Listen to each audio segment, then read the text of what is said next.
Located on 225 acres in Garden City, Long Island, Nassau Community College, a member of the State University of New York system, has close to 20,000 students attend the school each year. The college mascot is Leo the Lion, and these are his stories of the school's absolute best and brightest who have graduated over the past 50-plus years. Let's catch up together as the Alumni Association of Nassau Community College proudly presents Lion Tales, a Nassau Community College Foundation production on the voice of Nassau Community College, 90.3 WHPC. Welcome to Lion Tales, powered by the Nassau Community College Foundation. My name is Aurora Workman. I am president of the Nassau Community College Alumni Association. I'm here with my friend and co-host, Dr. Lynnda Nadien, a proud graduate of NCC, and together we'll share stories that will inspire, uplift, and often amuse you. Each week, Aurora and I will introduce you to alumni of Nassau Community College interested in sharing their experience here at NCC, along with the secrets to their success. Before we do anything else, we want to say congratulations to Nassau Community College alumni Leonard Dorso. He graduated from Nassau Community College in 1967 with his Associate of Arts degree. He worked at Nassau part-time from 1991 to 1993. Then full-time from 1993 to 2008 in the English Language Institute.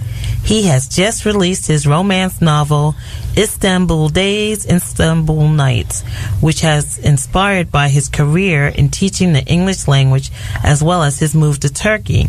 After observing the various cultural variances present, Leonard went on to become the director of the English language program at Plato College of Higher Education in Istanbul, where he currently resides as an expatriate.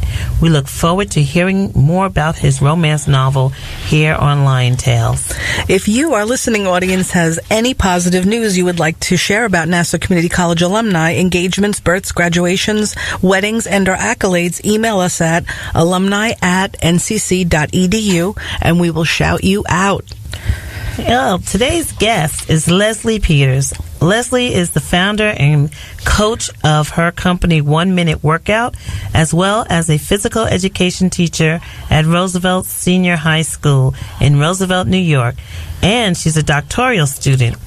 But interesting enough, Leslie Pieters is a former board member of the Alumni Association of Nassau Community College. Welcome to Lion Tales, Leslie. Welcome. Thank you. Thank you. Leslie, why did you decide to attend Nassau Community College? Besides the convenience of it being 4 miles away from me, 3-4 miles, it was something that I wanted, actually, my father wanted me to attend before, and I didn't, so kind of went back and did what Daddy wanted. So I actually came back home to find myself from an unsuccessful run at another college. So that's why I came home down the block to Nassau Community. And what student activities did you participate in here? I was more into, I was in the athletic training room all the time. So I actually was an aerobics instructor for the basketball team, and I was a toning instructor. So as far as activities, I wanted to work. So I worked in the training room and I worked as an instructor. So, and then I went to classes. So how does someone come to Nassau Community College and become a student athletic trainer? So I was interested in sports medicine, and it so happened that where I was before, and I'll say it was USB, Stony Brook, SUNY Stony Brook, athletic training, which is sports therapy, was a concentration. Heard about it there, came to Nassau, and Frank Hunter, the late Frank Hunter, was in the training room. That's where athletes went to get rehab from their injuries and so on. So I went downstairs, and it was history after that.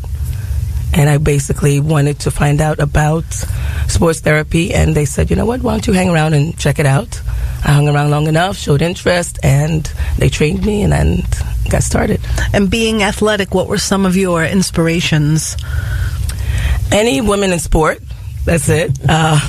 And I just My coaches were basically my inspirations. My coaches, I went to Uniondale High School. And Uniondale High School. Yes. And I just had some great experiences there with some great people. I had a great track coach who still coaches there, Coach Paulette, and I just had some great people. They were my inspiration. That's great to hear. Oh, yeah. And what are the courses that are needed for this career that you have now? Some things that cultivated that step toward the physical education teacher. Oh, definitely anatomy and physiology, the sciences, but definitely anatomy and physiology 1 and 2. And bio, the sciences, biochem, physics, those all are complementary to it. And then I have activities. So activity courses, as many as you can take as far as creative movement, dance, and team sports, individual sports. Mm-hmm. All of those are part of the curricula. Is this a career path that you always wanted to pursue? In a way, I wanted to definitely be around sports. It was going to be dealing with the body of some sort. So it's amazing how it came out this way. So I definitely wanted to be within the sports arena. Mm-hmm. And you're also working with, so many students, and you're teaching male and female, like co-ed classes at the high school? Yes. And so how does that work out when it comes to, having both males and females in the classes together, and how they operate in terms of team sports, sportsmanship, and coming to class on time and dressed? Amazingly, it is... It's pretty favorable nowadays. There are so many things we can do now in the field. Remember, many people may remember not being able to participate, let's say, if one wasn't prepared in the uniform. Well, there are different models, we call it, where you're not going to participate in the activity on the field or the court. You're going to do something else, because there is a statistician, there is a trainer, there is a den mother or den father. There's so many aspects of the sports arena and physical activity that there's a job for everybody.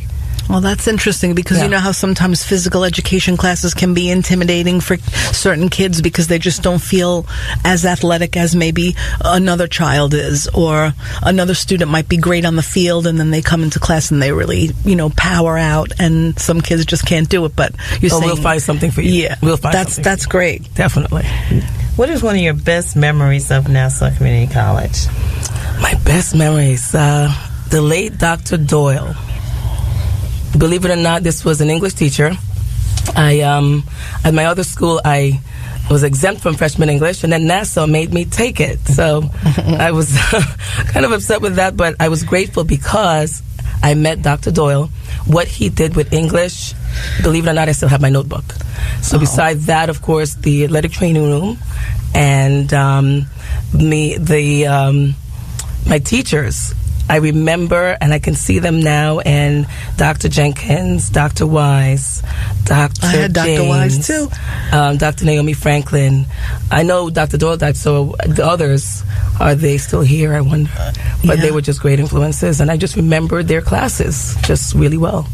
You are listening to Lion Tales on the voice of Nassau Community College, 90.3 WHPC.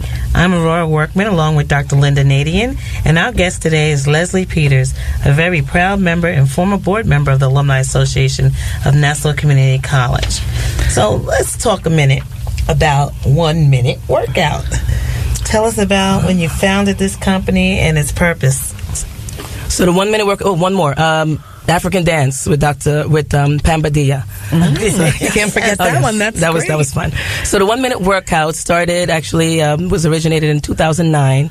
I kept hearing throughout the families, friends, colleagues, I don't have time to work out.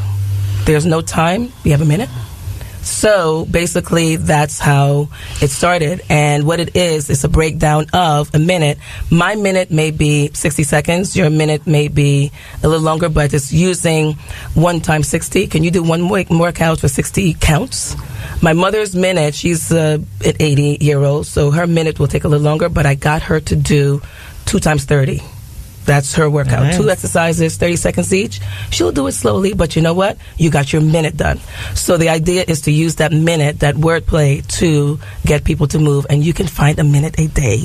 Yeah, and I think that gives you a little bit of encouragement and inspiration, even, putting on the timer on the microwave and just trying to jog in place for that 1 minute. Because a minute can be long, but it gives you a little bit of that internal energy to try to go to 2 minutes the next day, maybe That's 3 the or idea. 4 or 5. To go to 2, to go to 3, to go to half an hour, to go to that 30 minutes. Yeah. And try to jump rope for 1 minute, and you'll feel it. Yeah. Most definitely. Yeah. What are the fitness education and assessment tools that you use to help people understand, improve, or maintain their physical well-being?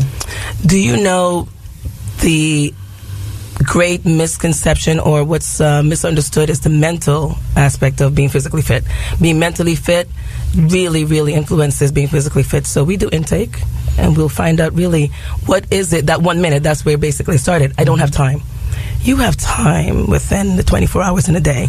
So I would use, first, mentally, can you do it? What can you give up to do this? Is there anything you can give up, even if it's for a minute or 5?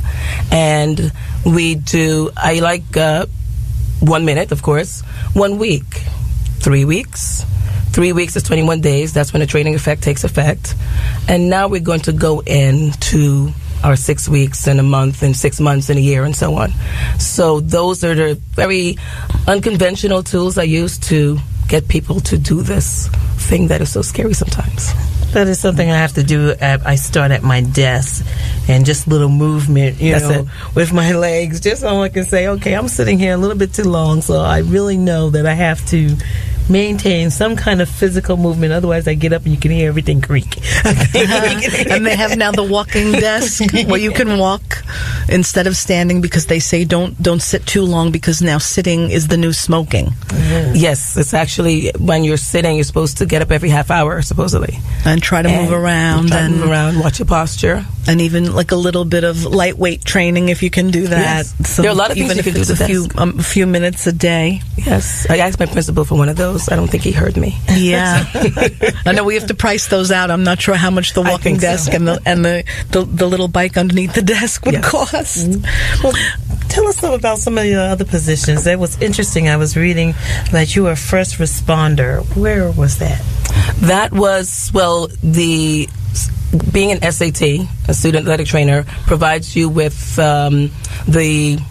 qualifications to be the first responder, not your EMT, but I work camps.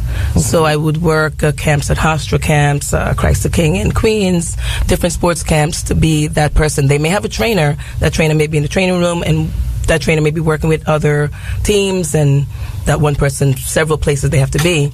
The first responder will be me. So I can quickly go, first aid certified, I can quickly go and assess the injury or the ailment, the accident, right away. So you need that person's seconds count when you're dealing with such things. So you need somebody to really get there right away. You stay busy. And as a health teacher? Oh, yes. What do you do? As a health teacher, it's funny. I taught health for several years, and I'm now teaching more health and wellness. Health and wellness, the name of the class specifically is Health and Wellness, a professional perspective. Mm-hmm. Let's say that very quickly. And what it is, I introduce students to different health professions. So we literally go from the alphabet A to Z. You are listening to Lion Tales. Today's guest is physical education teacher, personal trainer, and former board member of the Alumni Association of Nassau Community College, Leslie Pieters. My name is Lynnda Nadien, along with Aurora Workman, on the voice of Nassau Community College, 90.3 WHPC. Which of these items would you want to consume on a daily basis? Antifreeze, floor wax, or house paint? You're kidding, right? They're toxic. It's something that humans should not be eating or drinking. The truth is, 62% of medications purchased online are fake, and many contain these harmful ingredients. So these are just frauds. Pretty dirty trick to play on somebody. You're taking their money and giving them this. I want to take medication to stay healthy, not make me a lot sicker. And what do you think about this item?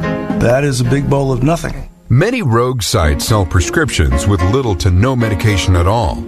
The good news is you can find legitimate online pharmacies by looking for .pharmacy in a website's address. So if I see .pharmacy, It's legit. Visit safe.pharmacy to learn how you and your loved ones can be certain the medications you buy online are safe. A public service from the National Association of Boards of Pharmacy. Welcome back to Lion Tales, powered